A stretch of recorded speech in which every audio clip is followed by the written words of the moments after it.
Technology in the 20th century developed rapidly as increased research spending and the implementation of the scientific method contributed in the improvement of communication and transportation. We all know that education started with a mere pen and paper, and now it has evolved into digital learning with the usage of advanced programs and productions. But we all miss out on what happened.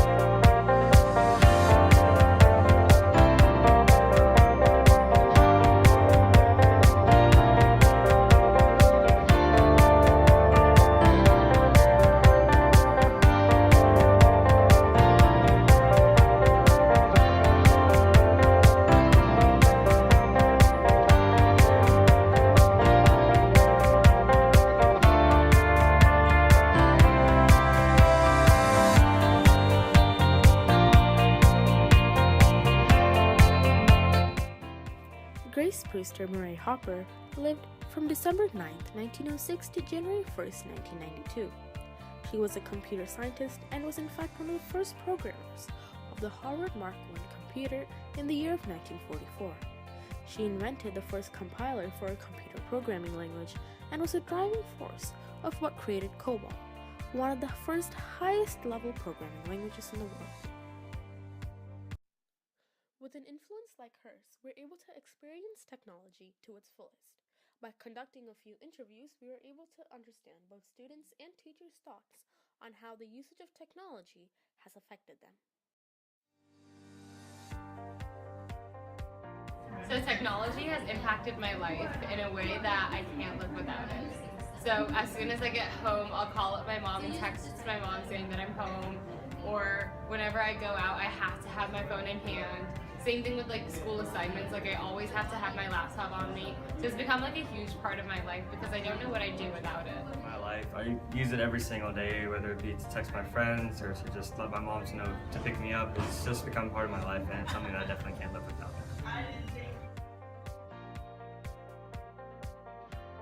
I believe that we can use technologies to improve our education in a way that could possibly save the environment. It's on iPads or computers, like online textbooks right now. And they're easier to access as well, so you're not lugging around those big textbooks.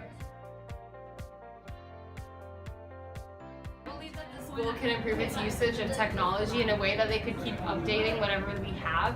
So we currently have Microsoft software that's from about 2007. If we were upgraded to the latest type, we could have access to all of the things that would help us today.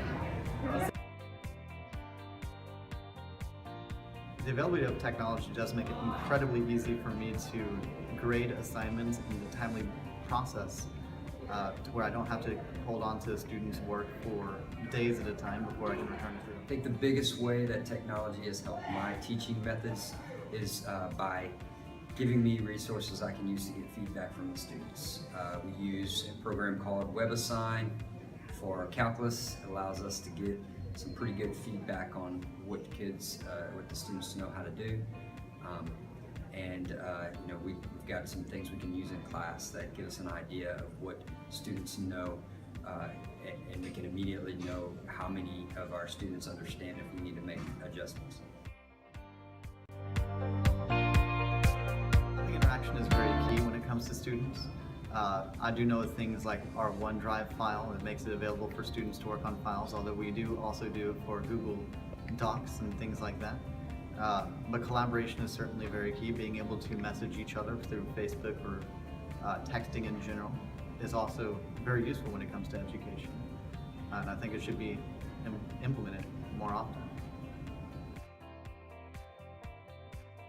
Technology in my classroom, ranging from homework assignments to test generation, or even PowerPoint presentations. I'm trying to employ Nearpod presentations where it's more student-based rather than teacher-based. I use Edmodo. This is primarily to communicate assignments to students.